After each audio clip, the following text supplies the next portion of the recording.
Hello dear listeners and welcome to Fireside Mysteries. I'm Edward. Perhaps you know me from Warm Pages as well. Before we begin, do you enjoy slow evenings like this? Moments without rushing, just listening and breathing. Share how you unwind at the end of the day and don't forget to subscribe. Now get comfortable. Our story is about to begin. Chapter 1. The Intruder in the Purple Hills. The mist came down like a punishment from God, thought Hamish Macbeth, watching it roll across the Sutherland peaks with the inexorable patience of something that had all the time in the world. It was the sort of mist that turned the heather-clad hills into something out of legend, thick as porridge and twice as grey, settling over the village of Loch-Dubh like a wool blanket someone had left too long in the wash. Police Constable Hamish Macbeth stood outside his police station, all 6 feet of him wrapped in an ancient waterproof jacket that had seen better days, his flaming red hair hidden beneath a peaked cap. His dog, Lugs, a curious mixture of breeds with improbable blue eyes, and the kind of ears that suggested a bat somewhere in his ancestry, sat at his feet with an expression of canine resignation. Beside them, Sonsi, the wildcat that Hamish insisted was domesticated despite all evidence to the contrary, regarded the mist with yellow-eyed disdain. It was a perfect day for doing nothing, which suited Hamish admirably. He had exactly 3 tasks on his official to-do list for the day, all of which he planned to complete with the minimum possible effort. First, he needed to check on old Mrs. McBean's cottage, where she swore the ghost of her late husband was rattling the pipes.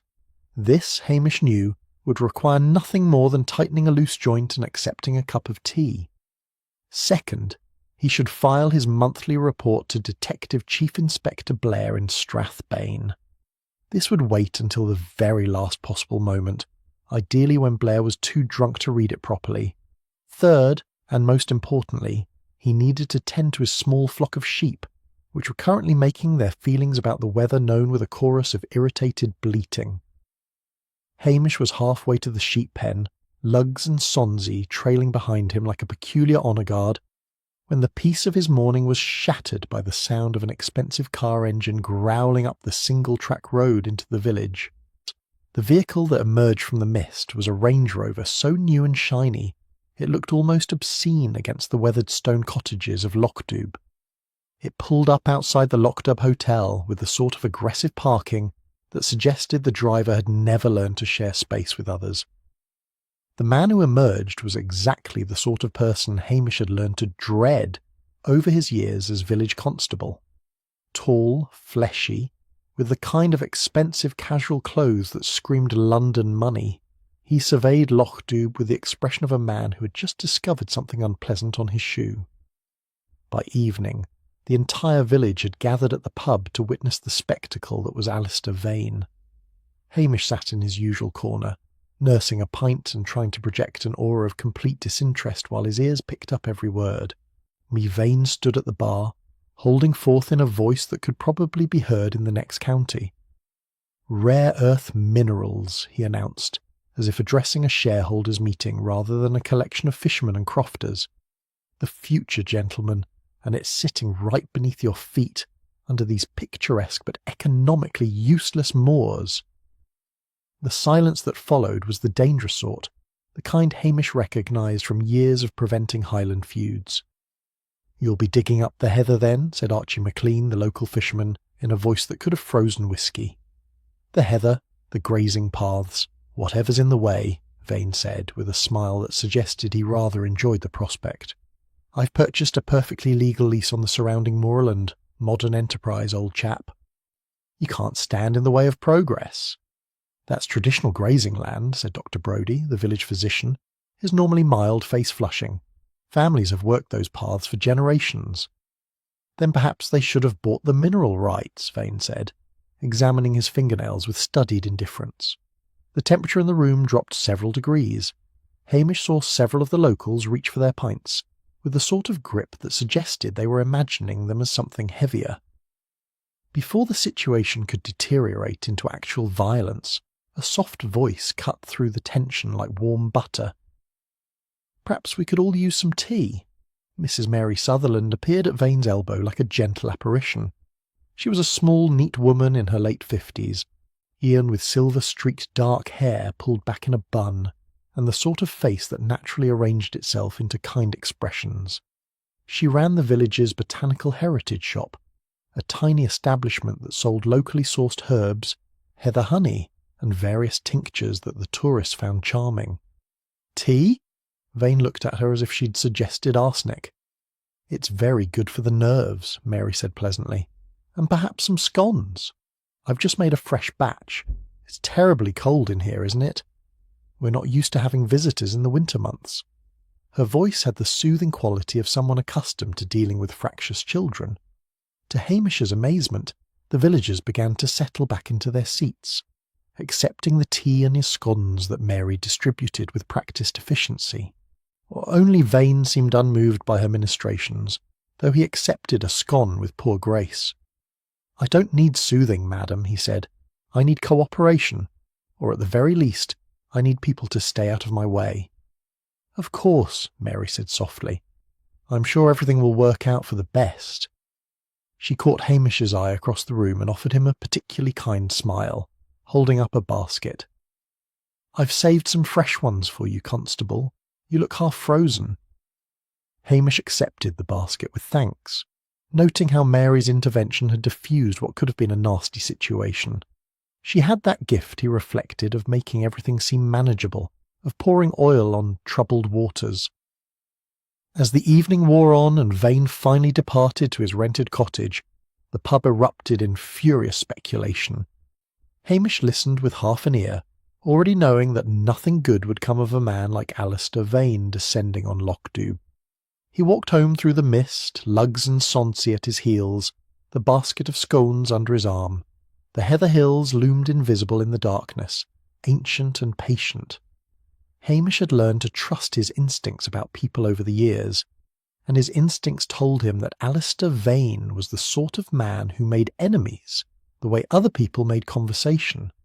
What Hamish couldn't know, as he settled into his croft house for the night, was that by the following morning Alistair Vane would be beyond making any more enemies at all. The mist rolled on, indifferent to human concerns, wrapping the purple hills in silence. Chapter 2. A Grim Discovery at Dawn.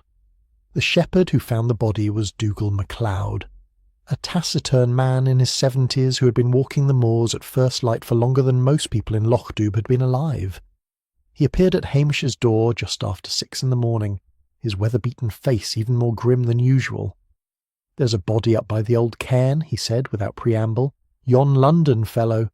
Hamish, who had been in the middle of feeding lugs and sonsy their breakfast, felt his heart sink. He had hoped that Alistair Vane would simply take his mineral exploration elsewhere, preferably to some other county entirely. Death, however, had a way of complicating things. "Dead?" he asked, though it was a foolish question. Dougal would hardly have walked 2 miles down from the moors to report someone taking a nap. "Extremely," said Dougal. The walk to the cairn took 20 minutes in the grey dawnlight, with the mist still clinging to the hollows like something reluctant to leave.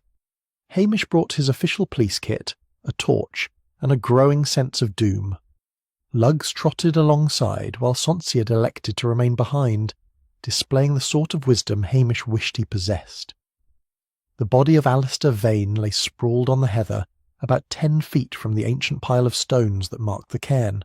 Even in death he managed to look affronted, as if mortality itself was an imposition he hadn't authorized. His skull had been caved in with considerable force, and beside him lay the weapon, a heavy antique cast-iron peat cutter, the sort that belonged in a museum rather than a murder scene. Hamish recognised it immediately. It had been part of the heritage display in the village library, a collection of old farming implements that Mrs. Wellington, the minister's wife, had assembled with great enthusiasm and dubious historical accuracy. He stood very still for a moment, taking in the scene. The ground around the body was a confusion of boot prints in the soft earth, but the killer would have had to navigate here in pitch darkness. The moors at night were treacherous even for locals, full of hidden dips and sudden drops. Whoever had done this knew the land as well as they knew their own cottage. Hamish was securing the scene with police tape when he heard the sound of vehicles approaching. His heart sank further, if such a thing were possible. That would be Detective Chief Inspector Blair from Strathbane, drawn to a murder investigation like a wasp to jam. The first car disgorged Blair himself, a fat, red-faced man who reeked of yesterday's whiskey and today's ambition. Behind him came his team, Detective Inspector Jimmy Anderson, who was the closest thing Blair had to a competent officer, and Detective Sergeant McNabb, who existed primarily to agree with everything Blair said. "Macbeth," Blair bellowed, puffing his way across the heather. "Stand aside and let proper detectives handle this." "Good morning to you too, sir," said Hamish mildly. Blair ignored him, squatting down beside the body with a grunt of effort. "Blunt force trauma. Weapon at the scene. This'll be a local job, mark my words. Some crofter with a grievance." "The weapon is from the village library," Hamish offered. "Anyone could have taken it." "Exactly," Blair said triumphantly, as if Hamish had just proved his point. "A local. Probably that fisherman I saw in the pub last night, looking murderous. What's his name?" "Archie McLean," said Hamish. "But—" "No buts, Macbeth. I'll have this case wrapped up by tea time." Hamish knew better than to argue. Blair's incompetence was matched only by his certainty, a combination that had resulted in more false arrests than Hamish cared to remember. The trick was to investigate quietly, without Blair noticing. He was examining the boot prints when a familiar voice called out from the path. "I've brought coffee!" Mrs. Mary Sutherland appeared through the mist like a vision of domestic competence, carrying a large thermos and a stack of disposable cups. She was bundled up in a sensible wax jacket, her face pink from the cold. "I heard the commotion," she said, her voice full of concern. "I thought the poor officers from Strathbane might appreciate something hot. It's a dreadful morning." Blair, who never refused anything hot or alcoholic, accepted a cup with better grace than Hamish had expected. "Very kind of you, Mrs. Sutherland," Mary supplied. "Mary Sutherland. I run the botanical shop in the village. This is such a terrible thing. Poor Mr. Vane." "Did you know him well?" Jimmy Anderson asked, his detective instincts momentarily overcoming his hangover. "Oh, no," Mary said. "Only from last night at the pub. He seemed rather upset with everyone, didn't he? So many people he'd quarrelled with." She reached into her bag and produced a folded piece of paper. "I took the liberty of making a list, actually. I thought it might be helpful. Everyone he'd threatened with those legal notices about trespassing." Blair snatched the list with an expression approaching gratitude. Hamish caught a glimpse of it over his shoulder. It was neatly written in elegant handwriting, containing names of at least a dozen villagers. "Excellent work, Mrs. Sutherland," Blair said. "This is exactly the sort of civic cooperation we need." Mary smiled modestly. "I just want to help in any way I can. It's so important that justice is served." She poured coffee for the rest of the team, including Hamish, who accepted it with thanks while making mental notes. Mary's helpfulness was admirable, certainly, but there was something almost too convenient about that list appearing so quickly. As the Strathbane forensics team began their work, Hamish walked the perimeter of the scene, keeping his observations to himself. The terrain here was rocky and steep, riddled with small streams and sudden drops. At night, without a torch, it would be nearly impossible to navigate safely, yet the killer had managed it, had known exactly where to find the cairn, and had brought the heavy peat cutter up here without stumbling or making noise. "Macbeth!" Blair's voice cut through his thoughts. "Stop mooning about and make yourself useful. Get statements from everyone in that pub last night." "Yes, sir," said Hamish, recognising a gift when he heard one. Blair wanted him out of the way, which meant Hamish could conduct his own investigation without interference. As he headed back toward the village, Mary fell into step beside him. "Such a dreadful business," she said softly. "I do hope they catch whoever did this quickly. The village feels so unsafe now." "Lockdube has always been safe," Hamish said.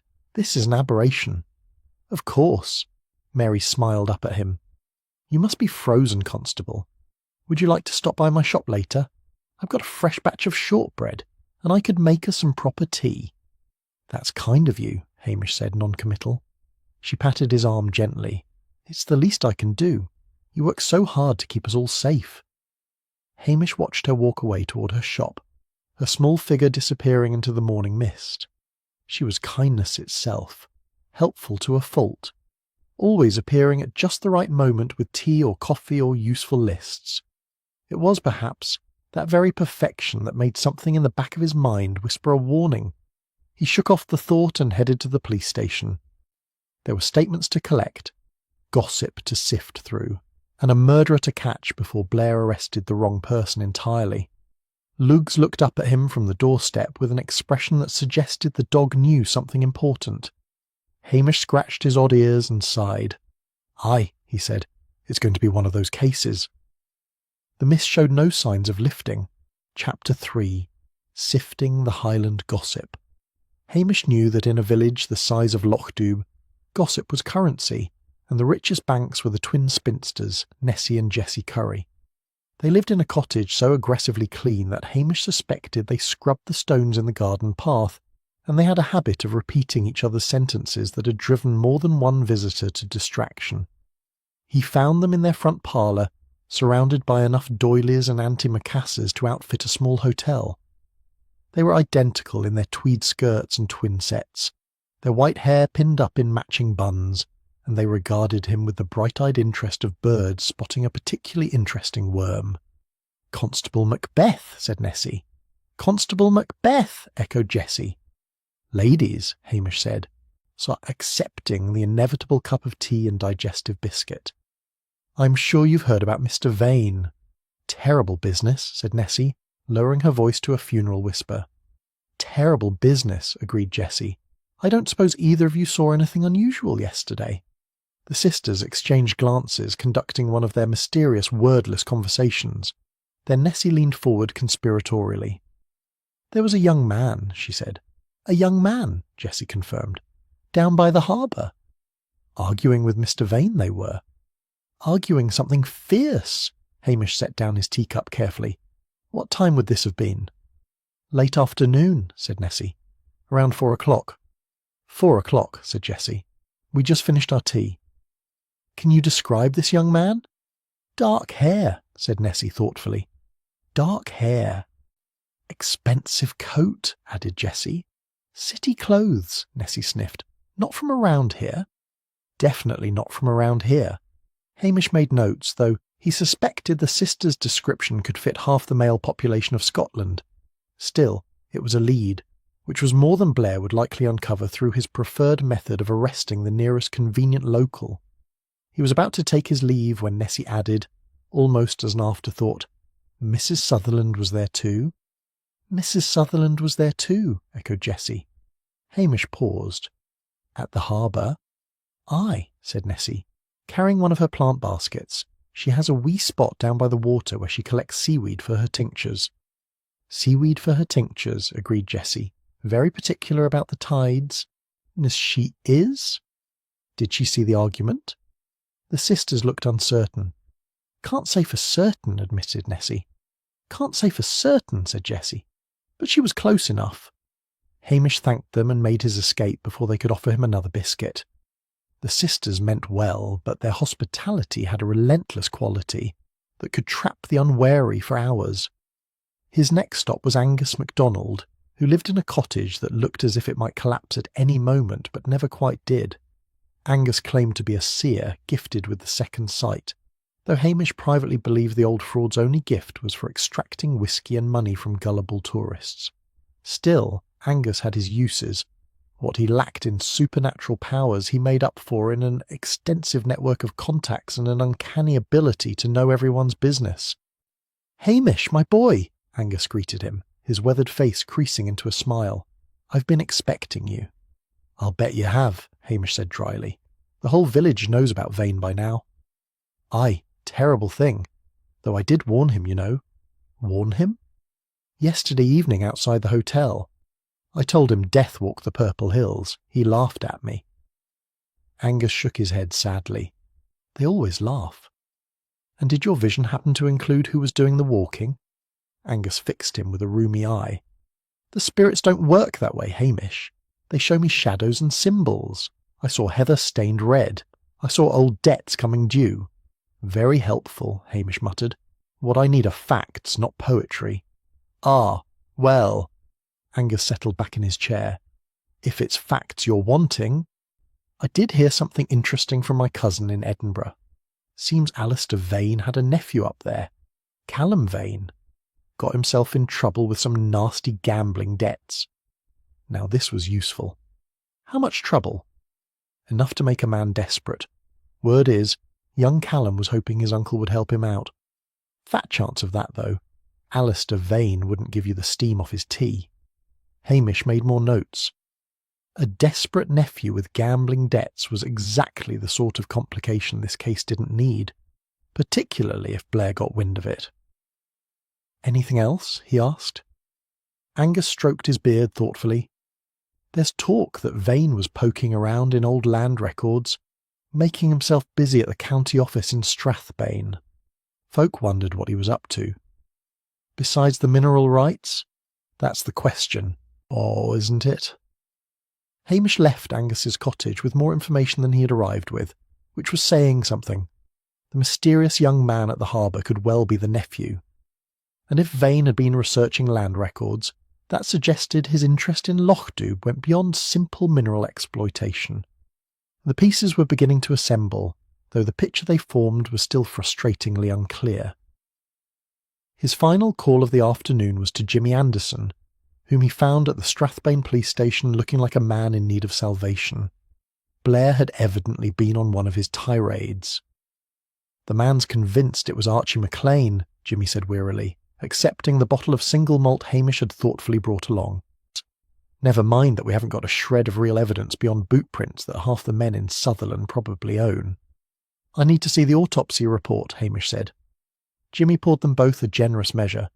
You know I can't just hand over official documents. Consider it an exchange of information. I've got a lead on a nephew from Edinburgh with serious money troubles. A nephew? Jimmy's interest sharpened. Blair didn't mention any nephew. That's because Blair doesn't know about him yet, and I'd appreciate if we could keep it that way until I've had a chance to track him down. Jimmy studied him for a moment, then slid a folder across the desk. 20 minutes. That's all I can give you. The autopsy report confirmed what Hamish had suspected. Death had occurred between 9 and 11 the previous evening. The blow had been precise and powerful, delivered by someone who either knew what they were doing or got very lucky.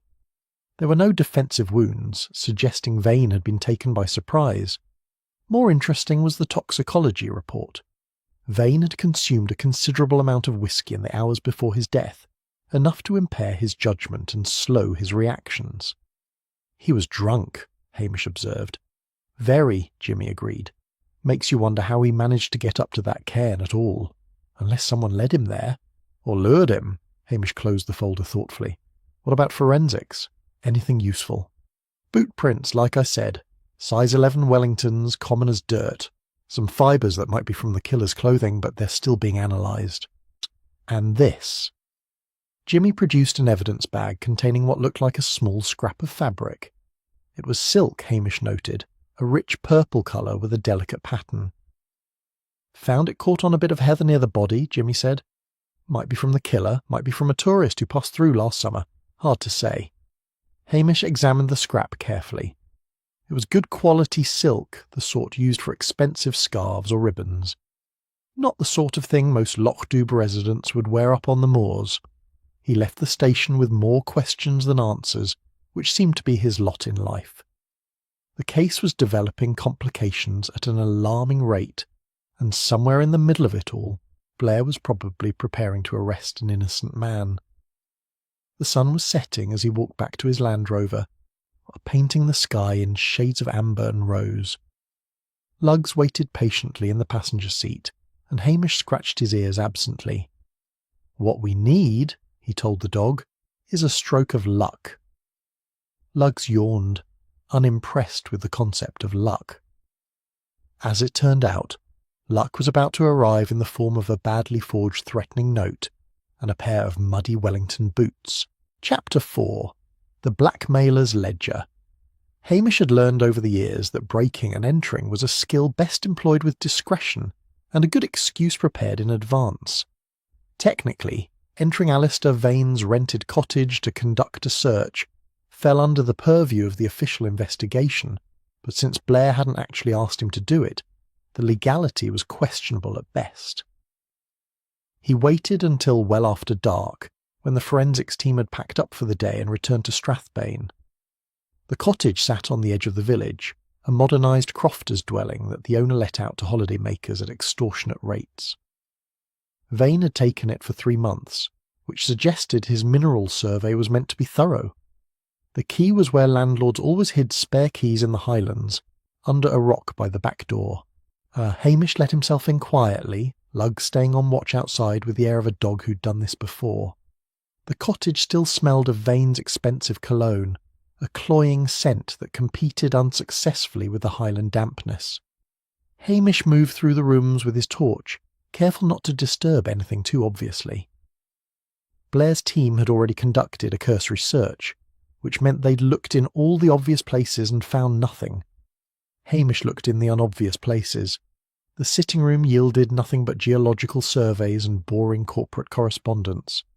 The bedroom contained clothes that cost more than Hamish earned in a month, and a collection of vitamin supplements that suggested Vane had been the anxious sort despite his bluster. The bathroom offered no insights beyond confirmation that the man had used hair dye. It was in the study, behind a frame print of Edinburgh Castle that looked as if it had come with the cottage, that Hamish found the wall safe. It was a cheap model, the sort designed to deter opportunistic thieves rather than determined investigators. Hamish tried the most common combinations. Vane's birthday, which he'd noted from the man's driving licence, then the address of his London office. On the third try, using the numbers from Vane's mobile phone, the safe clicked open. Inside was a leather-bound ledger, a thick envelope stuffed with £50 notes, and a small velvet bag containing what appeared to be antique jewellery. Hamish left the money and jewellery untouched and focused on the ledger. What he found made his estimation of Alistair Vane, already low, sink even further. The ledger was a blackmailer's dream, meticulously organised with tabs for different victims.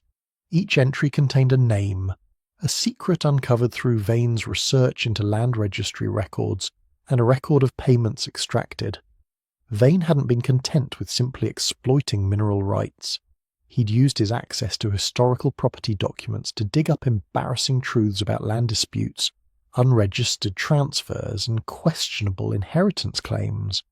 There was Dr. Brodie, who'd quietly claimed ownership of a surgery property that technically belonged to his late partner's estate. Archie McLean, whose harbour shed sat on land he'd never properly purchased from the council. Even the Reverend Wellington appeared, his church's expansion having encroached on neighbouring land without proper legal documentation. The amounts weren't enormous by London standards, but for Loch Douve residents they represented significant sums. A few £100 here, 1,000 there, all extracted under the threat of legal action that would have cost the victims far more to defend. Hamish photographed the relevant pages with his phone, careful to capture every detail. This was motive served up on a silver platter, enough to give half the village reason to want Vane dead. He was replacing the ledger when he heard footsteps on the gravel path outside. Moving quickly, Hamish closed the safe, repositioned the picture, and slipped into the darkened kitchen. The front door opened and a figure entered with the confident movements of someone who belonged there. Through the crack in the kitchen door, Hamish watched as the intruder went directly to the study. The person was tall, dressed in dark clothing, and moved with purpose. They found the safe with no hesitation, tried several combinations without success, and then began a more thorough search of the desk drawers. Hamish weighed his options. He could confront the intruder, but that would reveal his own unauthorised presence. Better to see what they were after. The figure pulled out drawer after drawer, searching with increasing frustration. Finally they straightened up with a muttered curse that sounded distinctly youthful and male. Hamish's torch caught the intruder full in the face as he stepped out of the kitchen. "Good evening," he said pleasantly. "And you would be?" The young man froze, looking like a startled deer. He was in his late 20s, well dressed in expensive casual wear, with dark hair and the kind of a weak chin that suggested generations of good breeding and poor character. "I'm Callum Vane," he said, recovering some of his composure. "Alistair's nephew. I have every right to be here." "Interesting," Hamish said. "Since your uncle is deceased and this property belongs to Mrs. Macpherson in the village, not to the Vane estate. Breaking and entering is still breaking and entering, even for relatives." Callum's face flushed. "I wasn't breaking in. I needed to collect some of my uncle's personal effects." In the dark, without permission, while searching through his desk. "Look," Callum said, dropping the pretense. "My uncle owed me money. Quite a lot of money, actually. He promised to help me with some financial difficulties, and then he died before he could make the transfer." "What sort of financial difficulties?" Callum hesitated, then seemed to decide honesty was his best option. "Gambling debts. Nothing major, just a run of bad luck at cards. Uncle Alistair said he'd help if I came up here and assisted with his survey work." "And did you? Come up here, I mean?" "I arrived yesterday afternoon. We had a terrible row down by the harbour. He'd changed his mind about the money, said I needed to learn responsibility. Then he stormed off, and that was the last time I saw him." This matched what the Curry sisters had reported. Hamish studied the young man carefully, noting the expensive watch, the designer shoes, the general air of someone who'd never done a hard day's work in his life. Where were you last night between 9 and 11? "In Strathbane, at a casino. I drove straight there after our argument. I was trying to win enough to pay off the debts myself." He laughed bitterly.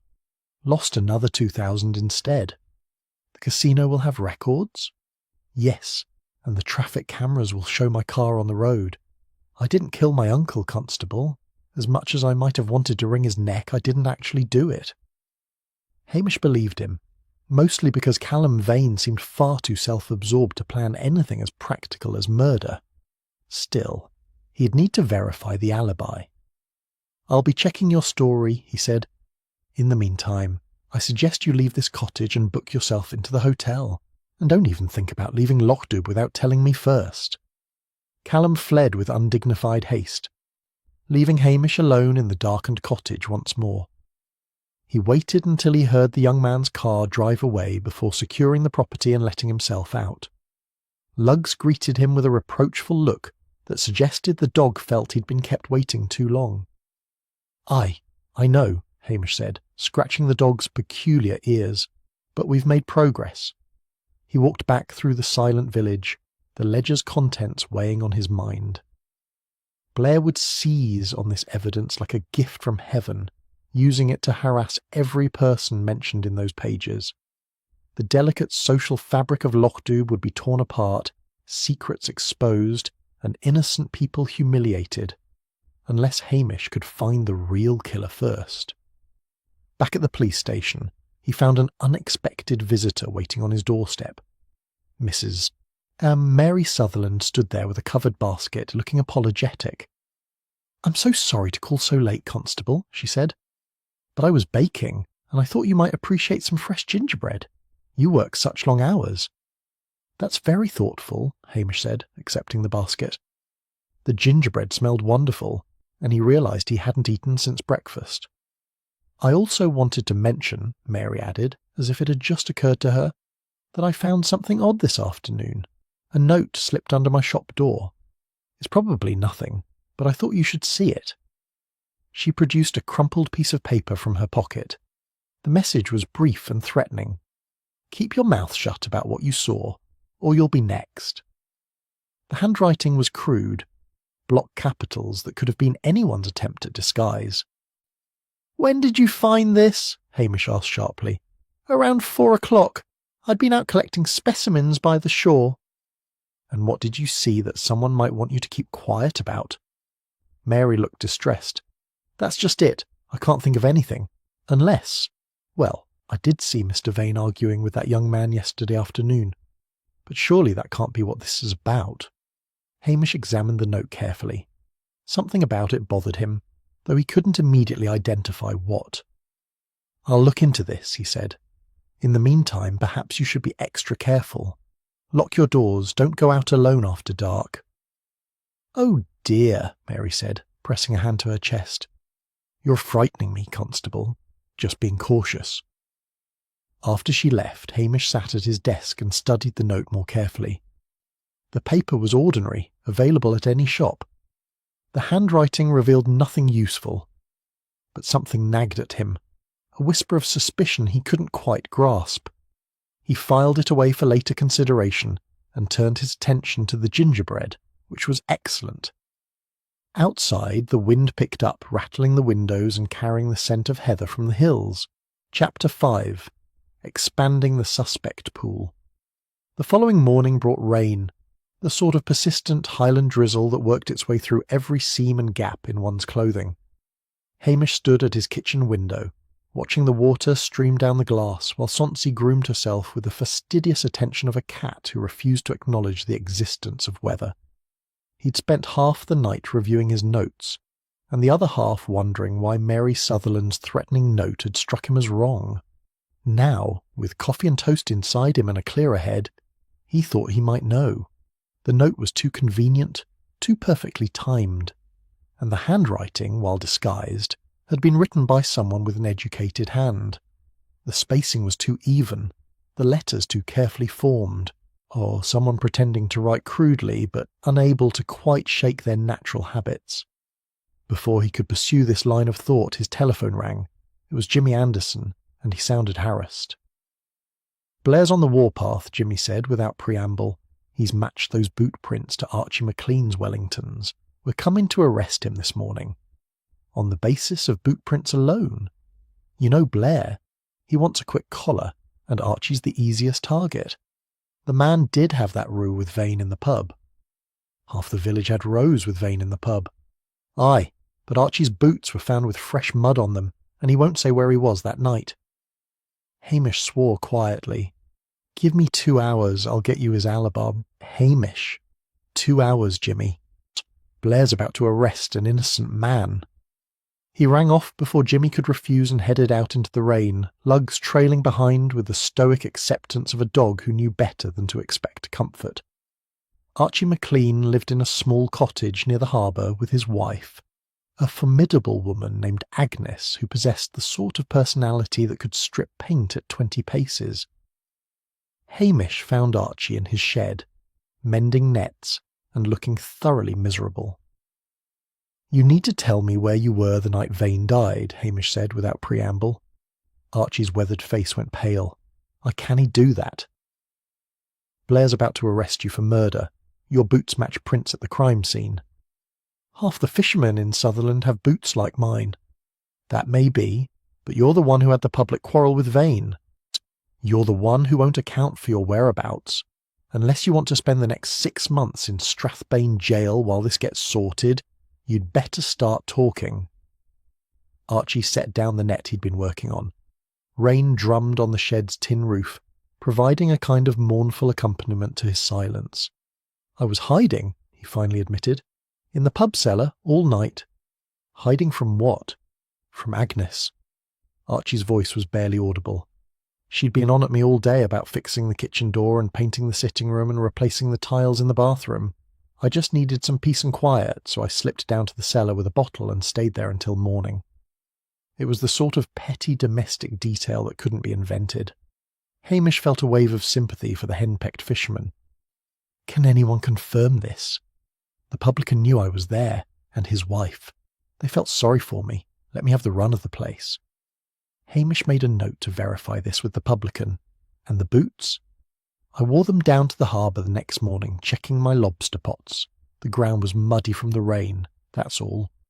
It was a weak defence, but Hamish believed it. Archie McLean might dream of murdering his overbearing wife, but he didn't have the spine to actually kill anyone. His next stop was Dr. Brodie's surgery, where he found the physician looking haggard and anxious. The doctor was a mild-mannered man in his 60s, the sort who dedicated his life to healing, and now faced ruin because of one mistake. "It was years ago," Brodie said, once Hamish had explained about the ledger. "A misdiagnosis. The patient recovered, but it could have gone badly. I reported it properly, went through all the channels." But Vane found the records and threatened to file a formal complaint with the medical board, make it into a scandal. So you paid him. £300 a month. The doctor's hands trembled. It was bankrupting me, but I couldn't risk losing my licence. This village needs a doctor and I'm all they have. Where were you the night Vane died? Playing whist with Reverend Wellington and his wife until well after midnight. We do it every Tuesday. It's the only social activity I allow myself anymore. Another alibi to check, but Hamish had no doubt it would hold. Dr. Brodie was a healer, not a killer, and the Wellingtons were pillars of the community whose word would be unassailable. The rain intensified as Hamish made his way to the hotel, where he had been told Callum Vane had taken a room. He found the young man in the dining room nursing what looked like his third cup of coffee and a significant hangover. "I've checked your alibi," Hamish said, sitting down uninvited. "The casino confirms you were there from 8:30 until well after midnight. Lost £2,300. Callum winced. "Don't remind me. And the traffic cameras show your car on the Strathbane Road at the relevant times, so unless you can teleport, you didn't kill your uncle." "I told you I didn't." But people tell me lots of things. The question now is, what do you know about your uncle's business dealings up here?" Callum shrugged. Only that he was insufferably smug about them. Said he'd found a way to make the Highland peasants pay for the privilege of being exploited. Charming. Did he mention anyone in particular? No, but he liked to hint that he had information on half the village. Said it was amazing what you could learn from old land records if you knew where to look. Hamish absorbed this. Your uncle was a blackmailer. That doesn't surprise me. Uncle Alistair believed the world owed him a living. Callum's face twisted with bitterness. He came from nothing, you know. Worked his way up through sheer ruthlessness, then spent the rest of his life making sure everyone knew he was better than them. Did he have any enemies in London? Only about 100, but none who'd follow him to Scotland to murder him on a moor. That's local work, Constable. Someone from here killed him. Hamish couldn't argue with that logic. The killer had known the terrain, known where to find the antique peat cutter, and known how to navigate the moors in darkness. That required intimate local knowledge. He left Callum to his coffee and hangover and walked back through the village, his mind churning through possibilities. The rain had eased to a fine mist, and Lochdoub looked particularly beautiful in the grey light, all stone and heather and sea. Blair's car roared up the main street just as Hamish reached the police station. The Detective Chief Inspector emerged looking triumphant, flanked by McNab and 2 constables. "Macbeth, where's Archie MacLean? We're here to make an arrest." "You can't arrest him," Hamish said calmly. "He has an alibi." "Nonsense." "The evidence is clear. The evidence is circumstantial and his whereabouts are accounted for. He was in the pub cellar all night hiding from his wife. The publican will confirm it." Blair's face turned an alarming shade of purple. "You're obstructing justice." "I'm preventing a wrongful arrest. There's a difference." For a moment, Hamish thought Blair might actually try to arrest him instead. Then Jimmy Anderson stepped forward diplomatically. "Perhaps we should verify this alibi first, sir. If it's solid, we'll need to look elsewhere anyway." Blair glared at them both, then stomped off toward the pub, leaving muddy footprints in his wake. Hamish watched him go with weary satisfaction. He'd bought Archie some time, but the reprieve was temporary. Blair needed an arrest to satisfy his superiors, and sooner or later, he'd find someone to pin this on. The trick was ensuring it was the right someone. Back in his office, Hamish spread out his notes and began making connections. 3 suspects with clear motives, all with solid alibis.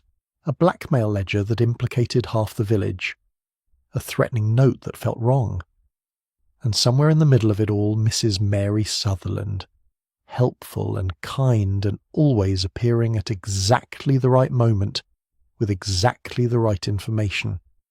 He thought about the purple silk ribbon found at the crime scene, about Mary's botanical expertise and her knowledge of the moors, about the way she'd arrived at the murder scene with coffee and a convenient list of suspects. The pieces were starting to fit together, forming a pattern he didn't much like. Luggs whined softly, sensing his master's troubled thoughts. "Aye," Hamish said quietly. I think we've been looking at this all wrong." Outside, the rain started again, washing the village clean while secrets festered underneath. Chapter 6: False Trails and Poached Fish. The problem with suspecting someone like Mary Sutherland, Hamish reflected, was that suspicion alone wouldn't convince anyone. She was too well liked, too thoroughly embedded in the village's good graces. He needed proof, and proof required patience and careful observation. In the meantime, Blair was creating havoc.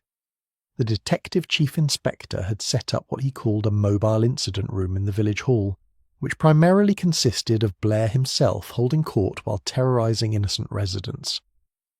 Hamish could hear the shouting from 2 streets away as he walked past with lugs, deliberately taking the long route to avoid being pressed into service.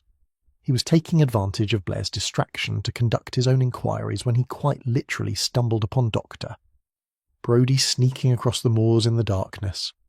It was 11 o'clock at night, and Hamish had been checking the route from the village to the cairn, timing how long it would take someone who knew the land to make the journey without a torch. He just noted that a fit person could manage it in under 20 minutes when he heard the scrape of boots on rock. The doctor appeared like a ghost out of the darkness, carrying a heavy burlap sack that left a dark trail of drips behind him. When Hamish's torch caught him full in the face, Brodie let out a yelp of pure terror. "Constable, I wasn't... that is, I didn't... What's in the sack, Doctor?" Brodie's shoulders sagged in defeat. "You'd better come with me." They walked in silence to a sheltered spot near a burn where Brodie set down his burden with the air of a man facing execution. He opened the sack to reveal the unmistakable silvery gleam of a large salmon. "Poached?" Hamish asked, though it was obvious. "From the Laird's stretch of river." Brodie's voice was miserable. "I know it's illegal, but I've been doing it for years. Just 1 or 2 fish a season, no more than that. My wife is very particular about having fresh salmon for her dinner parties, and the expense at the fishmonger is astronomical." Hamish looked at the fish, then at the doctor, then at the shallow grave Brodie had been in the process of digging. "You were burying the evidence." "My wife found scales in the kitchen sink. She's convinced someone gave us a poached salmon and is threatening to report it to the authorities. I couldn't have her knowing I'd been the one doing the poaching all along." It was so absurd, so perfectly in keeping with the petty domestic dramas that plagued village life, that Hamish had to suppress a smile. Here was a man being blackmailed for a decades-old medical mistake, and his greater fear was his wife discovering his illegal fishing. "You realise this makes you look extremely suspicious," Hamish said. "Sneaking about the moors at night with a blood-stained sack." "I didn't think about that until I was halfway here," Brodie admitted. "Then I couldn't very well turn back. What are you going to do?" Hamish considered. By the strict letter of the law, he should report the poaching to the water bailiff and let the courts sort it out. But Hamish had learned long ago that the strict letter of the law often made a poor neighbour to common sense and community harmony. "I'm going to help you bury this fish," he said. "And you're going to promise me 2 things. First, no more poaching. Second, if Blair asks you again about your whereabouts that night, you tell him exactly where you were and who you were with. The Wellingtons will back you up." "Thank you, Constable." The relief in Brodie's voice was palpable. "I won't forget this." They buried the salmon in silence, covering the spot with rocks and heather. As they walked back toward the village, Brodie spoke quietly. "You're a good man, Hamish Macbeth. Better than this village probably deserves." "The village deserves better than Blair," Hamish replied. "Which is why I need to solve this case before he arrests someone out of sheer spite. Do you know who did it? I'm beginning to form a theory, but theories aren't evidence." They parted ways at the edge of the village, or Brodie heading home to face his formidable wife, Hamish returning to the station to review his notes once more. The following morning brought a new development. Hamish was feeding Sonsie her breakfast when Jimmy Anderson appeared at his door looking harried. "Blair's found something," Jimmy said. "Or rather, Mrs. Sutherland found something and brought it to Blair." Hamish felt his stomach sink. What sort of something? A note, allegedly written by Archie McLean to Vane, threatening him with violence if he didn't drop his claim on the harbour shed. Very specific, very damning. Where did she find it? Slipped under her shop door this morning. Says she opened up and there it was, just lying on the mat. How convenient, Jimmy gave him a sharp look. You don't believe it's genuine? Show me the note. They walked to the village hall where Blair was strutting about like a rooster who'd found the prize grain. The note lay in an evidence bag on the table, and Hamish studied it carefully without touching it. The handwriting was crude, written in block capitals, much like the threatening note Mary had shown him before.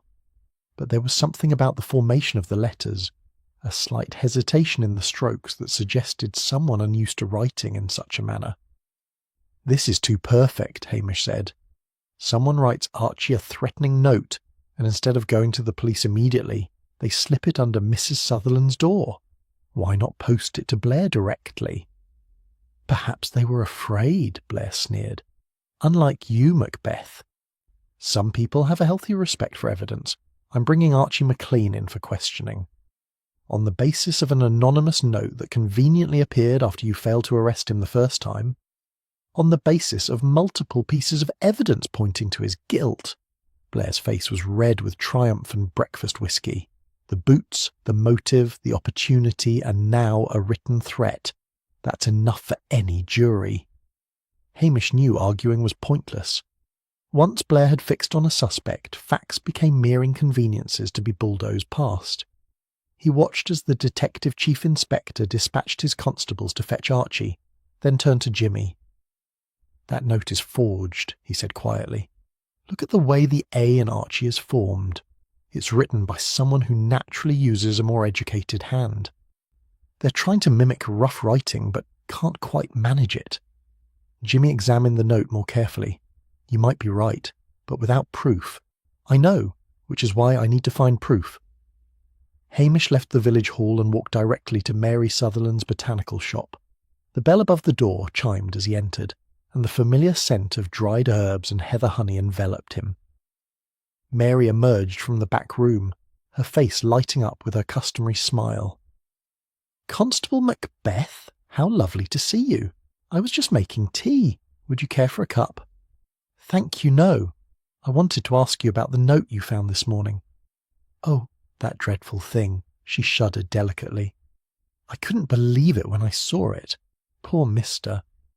McLean must have been terribly angry to write such things. When exactly did you find it? First thing when I opened the shop, around 9 o'clock. It was just lying there on the mat as if someone had pushed it under the door during the night. And you took it straight to DCI Blair? Well, not immediately. I read it first, of course. Then I thought it might be important for the investigation. She looked at him with wide, concerned eyes. I did the right thing, didn't I? You did exactly what any concerned citizen would do, Hamish said carefully. Tell me, Mrs. Sutherland, have you had any more thoughts about what you might have seen that could have prompted that threatening note you received? A flicker of something crossed her face, too quick to identify. No, I'm afraid not. It's all very mysterious. Aye, or mysterious indeed.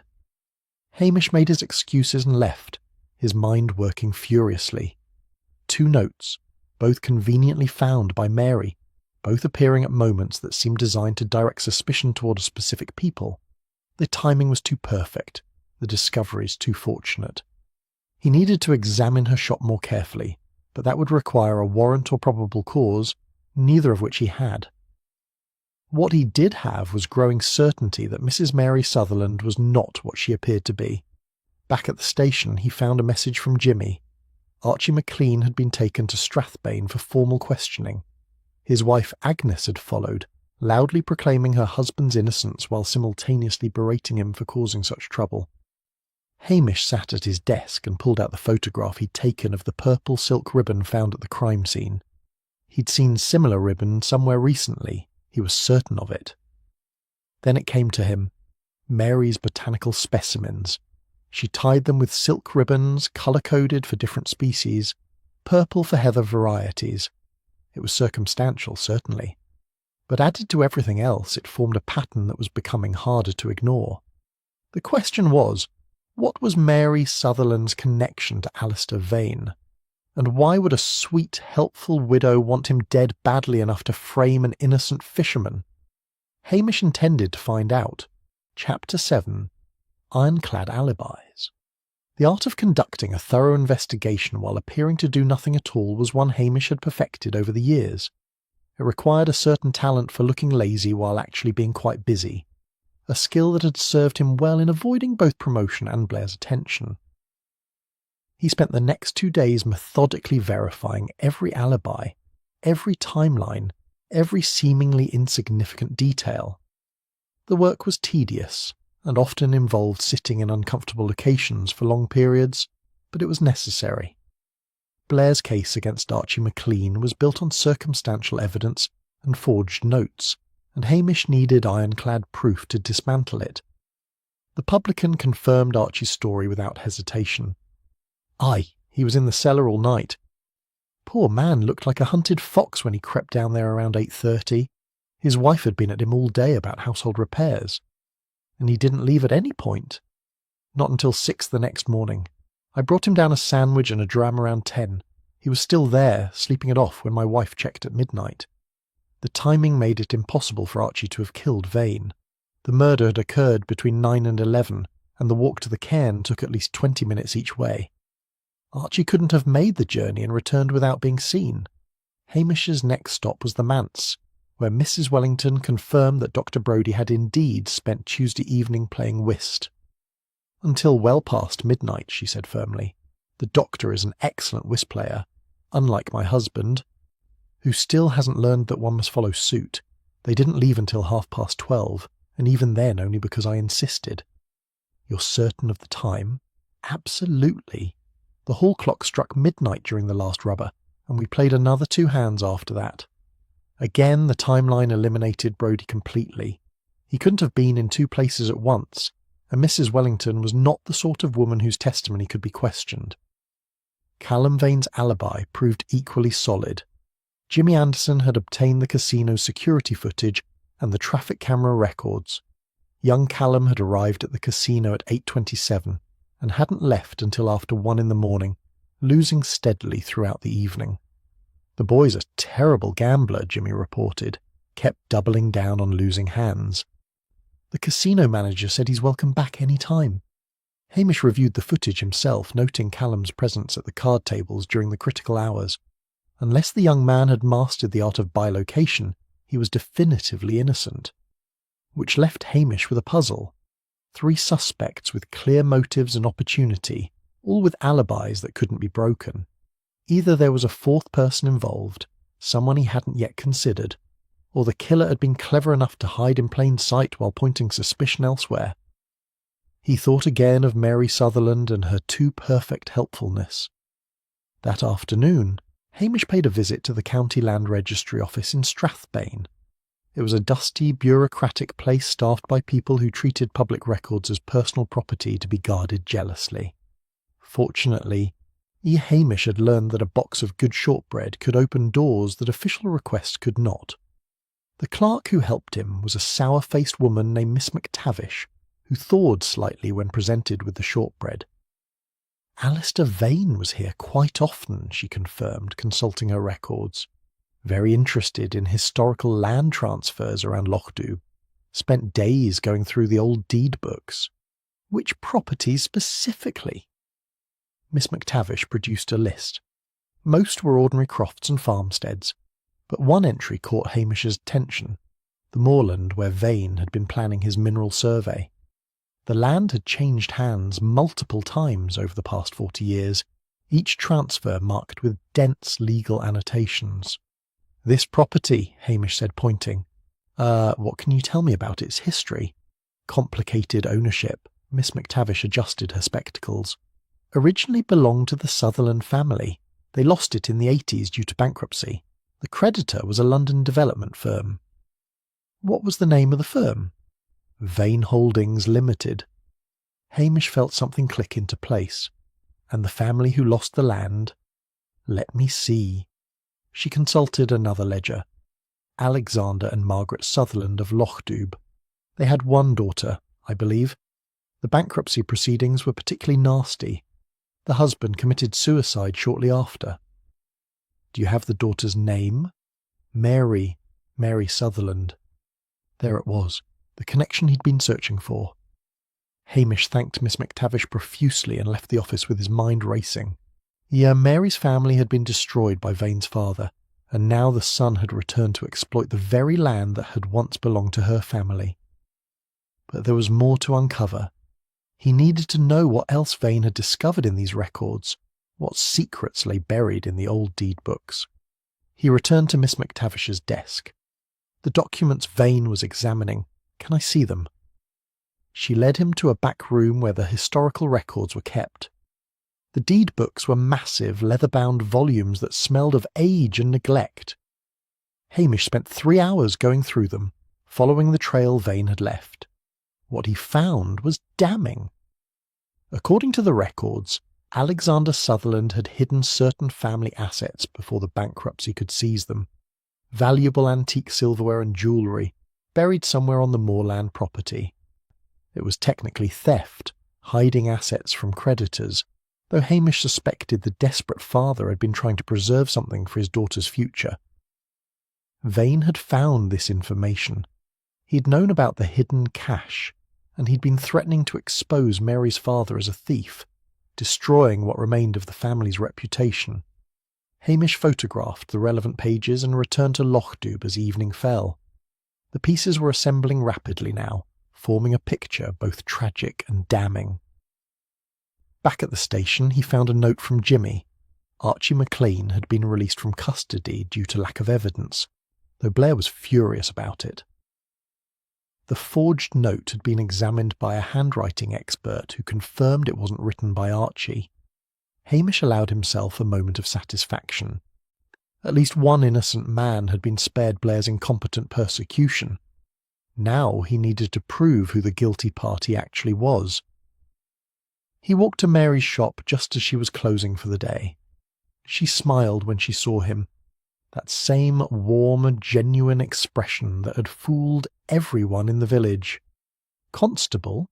What a pleasant surprise. I was just brewing some chamomile tea. Would you like some?"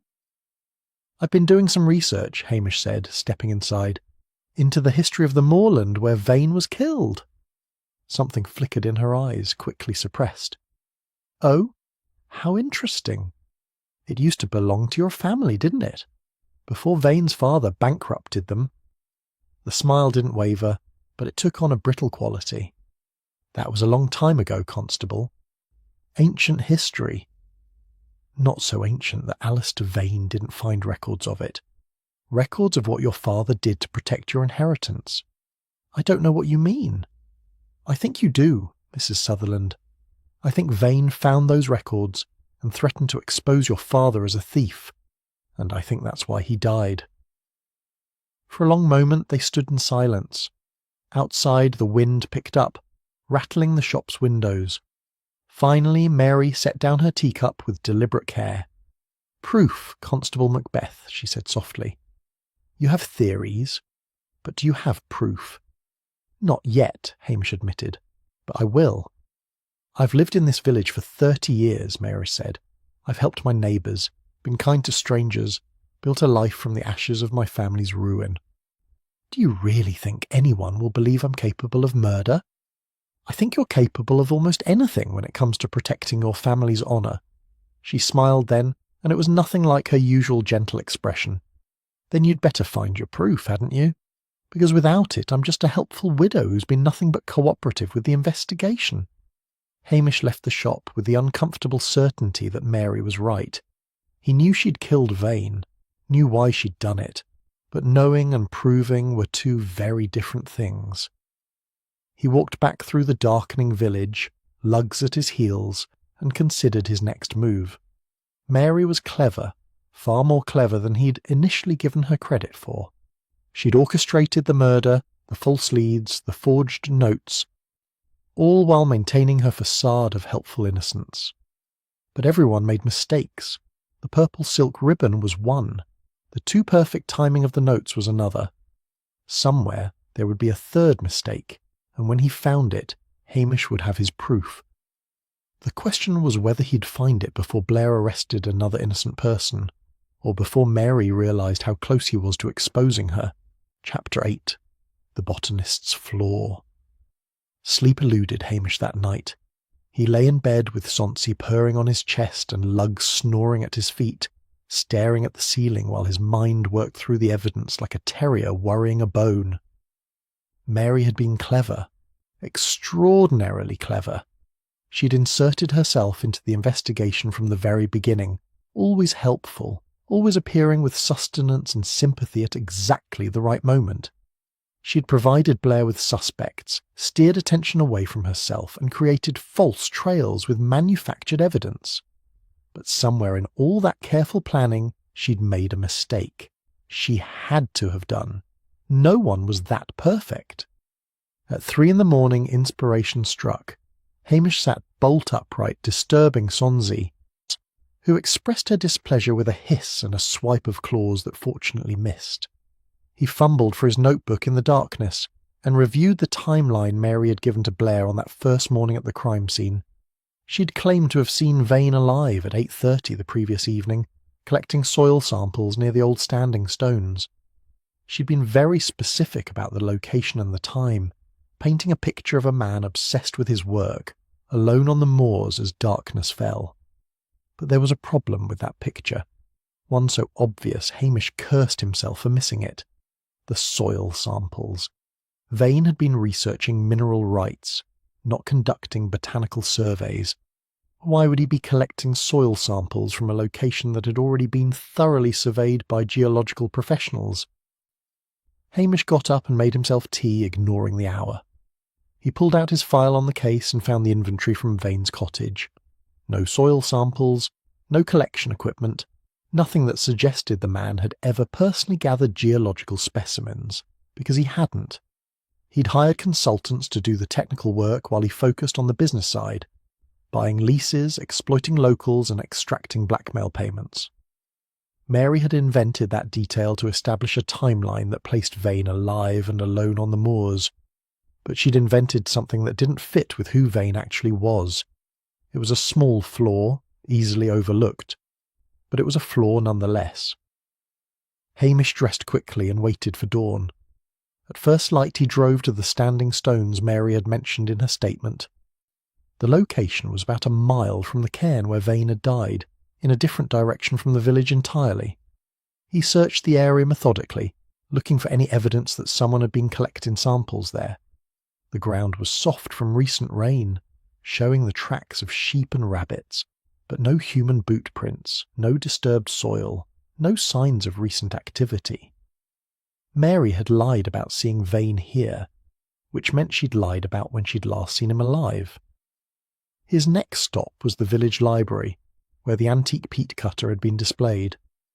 Mrs. Wellington, the minister's wife, served as the volunteer librarian and keeper of the heritage collection. The peat cutter was taken sometime on Tuesday, she confirmed when Hamish asked. I noticed it missing on Wednesday morning when I came in to open up. And I assumed it had been removed for the murder, but I couldn't say exactly when it disappeared. Who has access to the library? Well, it's technically always open during daylight hours. We operate on an honour system for checking out books. Anyone could have walked in and taken it. But not just anyone would have known it was there, Hamish thought. The heritage display was tucked away in a back corner, not immediately visible from the entrance. Someone would need to be familiar with the library's layout, would need to have visited multiple times. Does Mrs. Sutherland use the library often? He asked. Mrs. Wellington brightened. Oh yes, dear Mary is one of our most regular patrons. She borrows books on botany and local history at least once a week. Such a dedicated student of Highland heritage. Of course she was. Hamish's final piece of evidence came from an unexpected source. He'd returned to the crime scene one more time, examining every inch of the area around the cairn in the growing morning light. He'd been looking for the silk ribbon, for botanical marking chalk, for anything that definitively connected Mary to the murder. What he found was a small leather tag, half buried in the heather. It was the sort of tag used to identify plant specimens, with a string for attachment and a waterproof coating to protect the writing. The handwriting was elegant and precise, noting a rare variety of heather hybrid with its Latin name and collection date. The collection date was the day before Vane's murder, Hamish photographed it carefully before extracting it from the soil. This was physical proof that Mary had been at the cairn, collecting specimens in the days leading up to the murder. She would have used those collection trips to plan her route, to time how long it took to navigate in darkness, to ensure she could reach the spot without error. He compared the handwriting on the tag to the threatening note Mary had claimed to receive. The letters were formed differently, yes, but there were similarities in the baseline slant, in the way certain letters connected. A handwriting expert would be able to confirm they came from the same person. More importantly, he now understood what had been bothering him about Mary's first appearance at the crime scene with her list of suspects and her hot coffee. She'd mentioned a specific plant that Vane had supposedly been researching, a rare variety of mountain heather that she'd claimed grew near the cairn. But Hamish had checked with the County Botanical Society, and that variety had been extinct in this part of Sutherland for over 30 years. Mary would have known that. As a botanical expert, she would have known it absolutely. Which meant she deliberately mentioned a non-existent plant, perhaps to sound helpful and knowledgeable, perhaps to lay false trails. But it was a botanist's error, the kind of mistake only someone with deep plant knowledge could make. Anyone else would have simply said heather, without specifying the variety. Hamish gathered his evidence carefully. The leather tag, the photographs of the location where Mary claimed to have seen Vane collecting samples, the expert testimony about the extinct plant variety, the purple silk ribbon that matched the material she used in her work, individually. Each piece was circumstantial. Together they formed a web that was becoming harder to escape. He drove back to Lochdu feeling the peculiar mixture of satisfaction and sadness that came with solving a case where the murderer was someone the village loved. Mary had been part of the community for 30 years. She'd earned genuine affection through genuine kindness. But she'd also killed a man in cold blood and framed innocent villagers to protect herself. Justice, Hamish reflected, was rarely as simple as people wanted it to be. He was parking outside the police station when his phone rang. It was Jimmy Anderson, and he sounded excited. "Hamish, the forensics lab finally finished analysing those fibres from the crime scene. You're not going to believe this." "Tell me." "They're from a waxed jacket, expensive brand. Treated with a specific botanical waterproofing compound. The compound includes extracts from several rare highland plants. The lab tech said it's not commercially available. Someone would have to make it themselves." "Someone with botanical expertise." "Exactly. There can't be many people in Sutherland who'd know how to make something like that."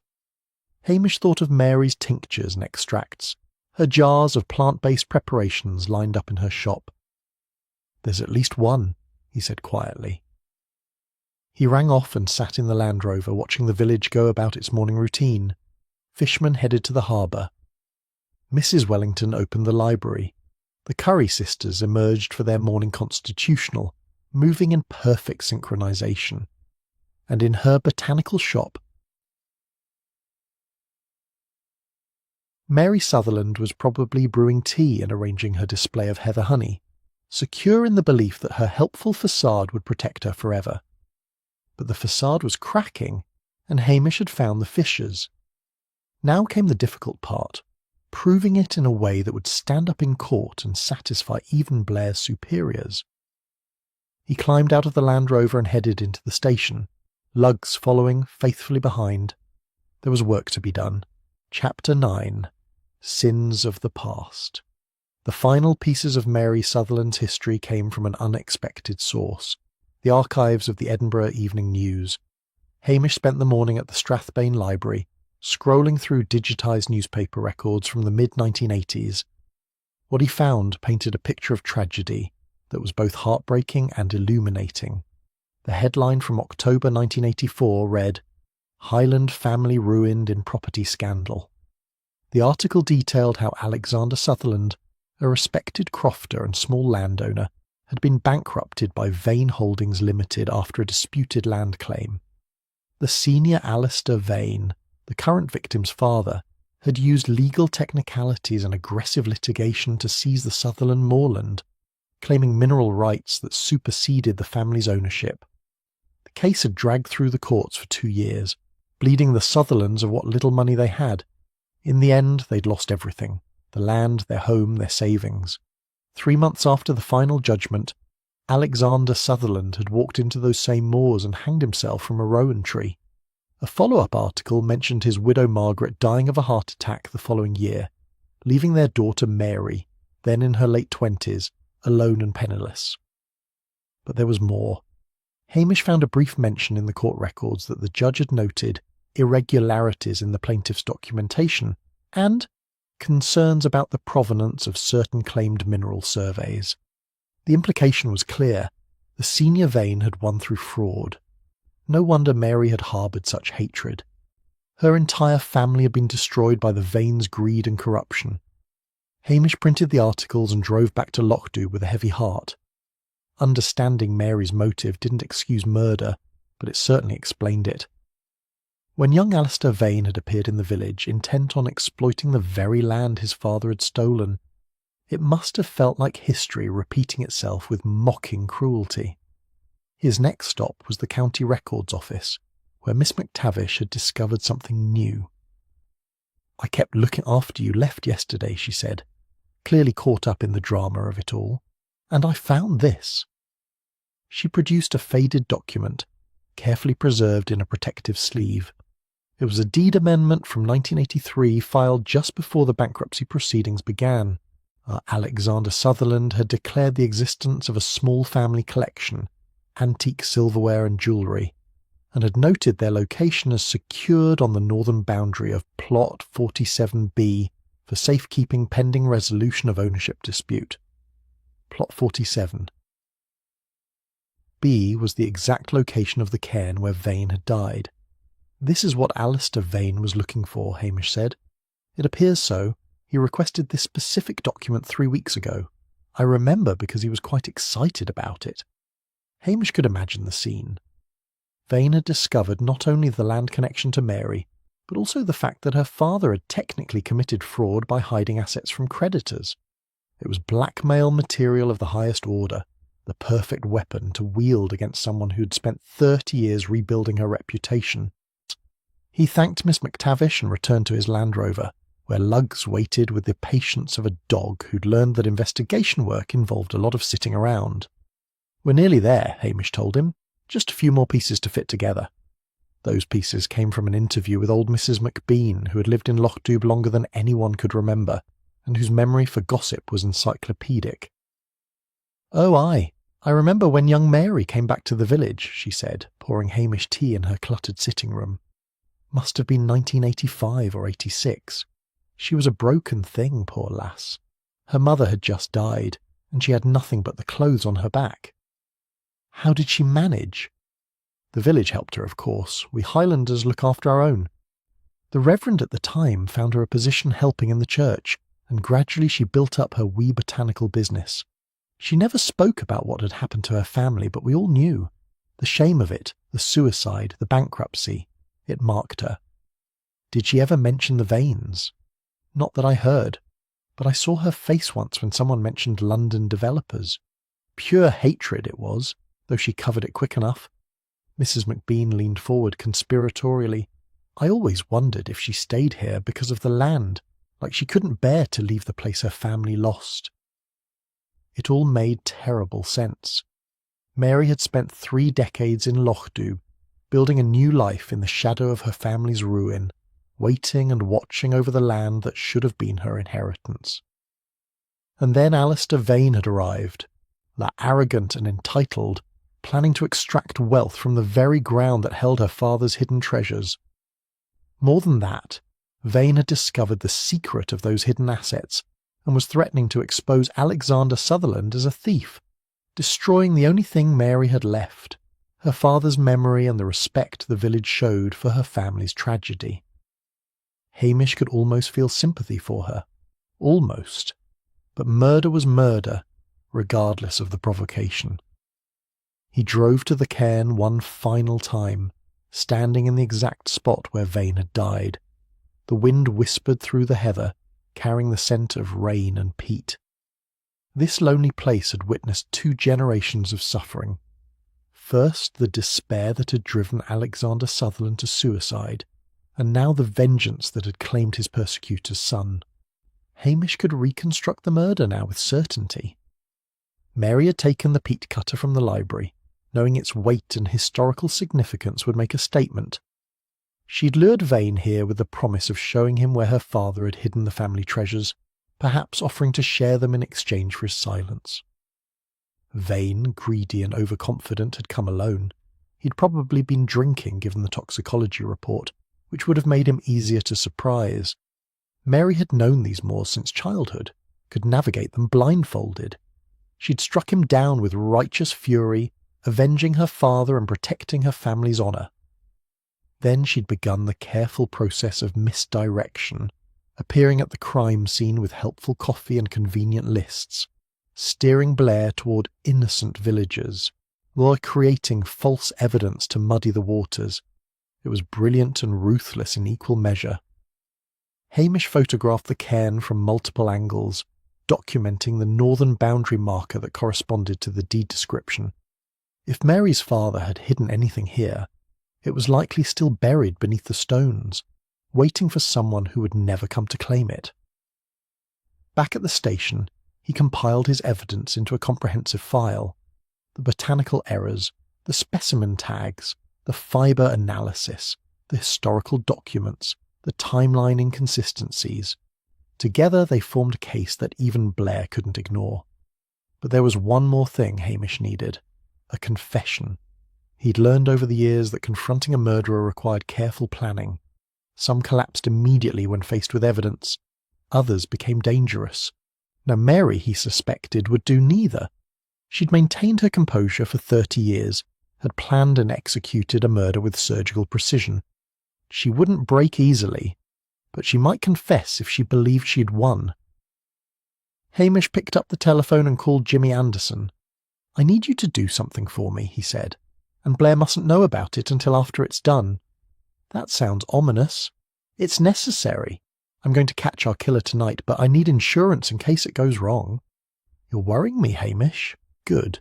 That means you're paying attention." He explained his plan, listening to Jimmy's objections and gradually wearing them down with logic and determination. Finally, reluctantly, Jimmy agreed. "You're taking a risk," he warned. "Aye," Hamish said. "But it's the only way to be certain." After he rang off, Hamish sat in the growing darkness of his office, watching the lights come on across Lochdoub.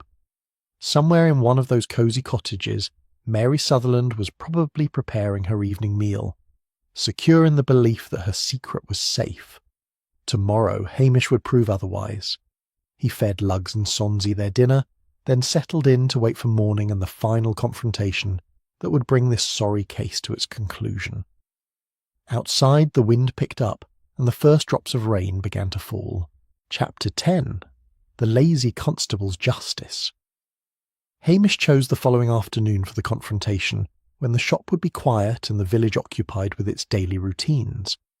He walked to Mary's botanical shop with Lugs at his heels, carrying a folder containing copies of all his evidence. The bell chimed as he entered. The familiar scents of dried herbs and heather honey surrounded him, comforting and domestic.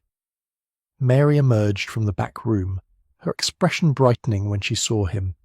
"Constable Macbeth! What a lovely surprise!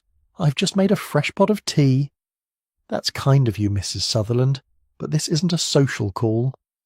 Something shifted in her eyes, a wariness creeping in beneath the warmth. "Oh? I know you killed Alistair Vane," Hamish said quietly, "and I can prove it."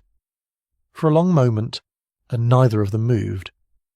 The shop's clock ticked steadily, marking the seconds. Then Mary carefully set down the teapot she'd been holding and gestured to the small sitting area at the back of the shop. "You'd better show me what you have, then."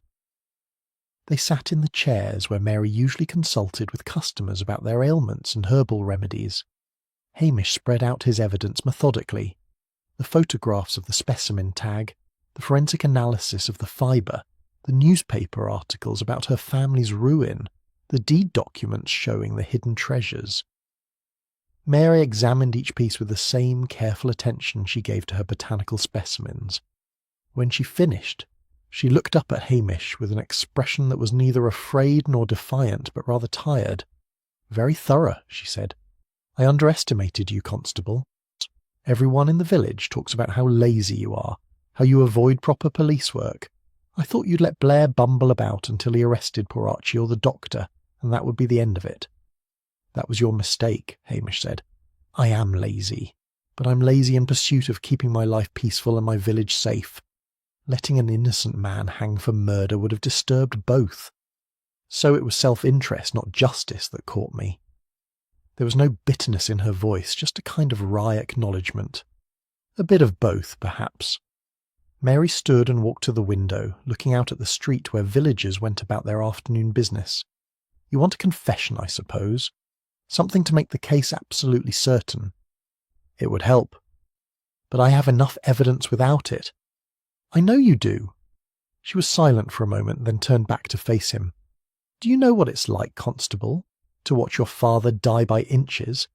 To see a good man destroyed by fraud and greed? My father was kind and gentle, a crofter who loved the land and his family. The Vanes took everything from him. Not just the property, but his dignity, his hope, his will to live. I've read the court records. What they did was criminal."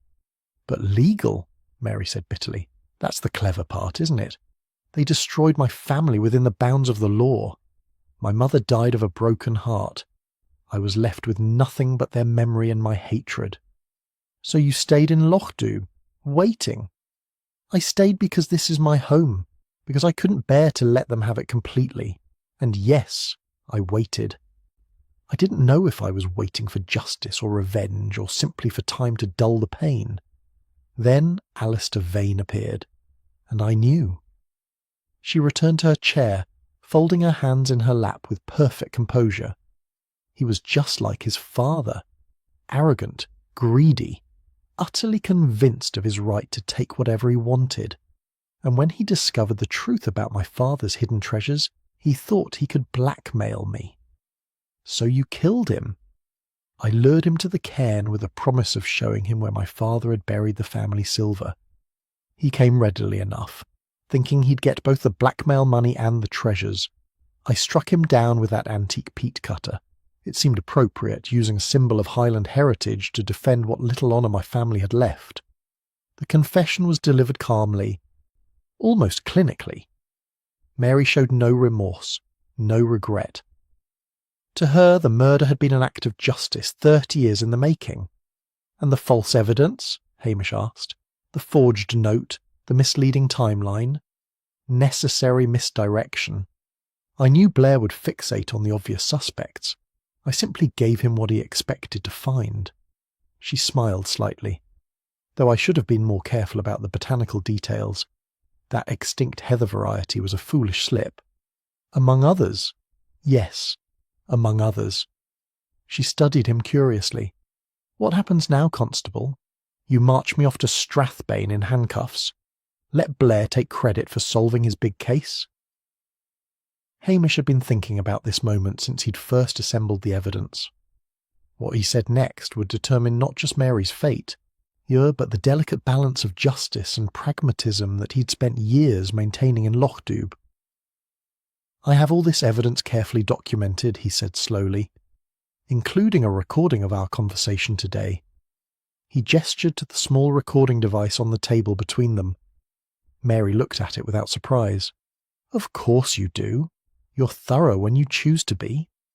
This evidence, along with your confession, will go to the appropriate authorities, but not through Blair. I've arranged for it to be delivered directly to the Crown Prosecutor's office in Edinburgh, with copies to Detective Inspector Anderson in Strathbane." "Why not Blair?" "Because Blair will bungle it. He'll crow about solving the case, claim credit for work he didn't do, and probably mishandle the evidence in ways that could jeopardise the prosecution." Hamish leaned forward. "I want you properly tried and convicted, Mrs. Sutherland. Not because I don't understand your reasons, but because murder is murder, regardless of the provocation." "Fair enough." She stood, smoothing down her skirt. "Shall I pack a bag, or will you be arresting me immediately?" "Neither." You'll receive a summons in the next day or two. The arrest will be handled by officers from Edinburgh, with proper procedures and documentation. Blair will be informed only after the fact. Saving face for yourself as well as ensuring justice for me. I prefer to think of it as efficiency, Mary laughed, a genuine sound that held no humour.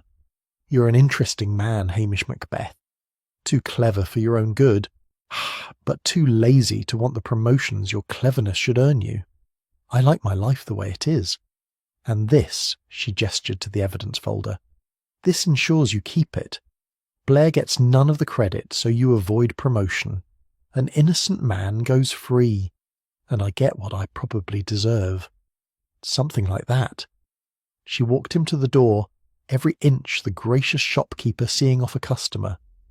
I don't regret it, you know, killing him.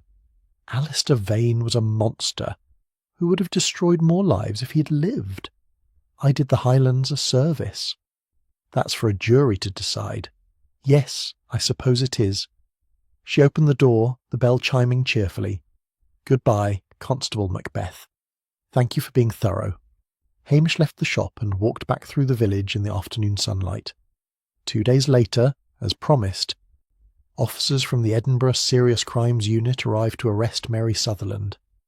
The evidence Hamish had compiled, along with her recorded confession, was more than sufficient for the Crown prosecutor. Blair predictably was furious at being cut out of the arrest.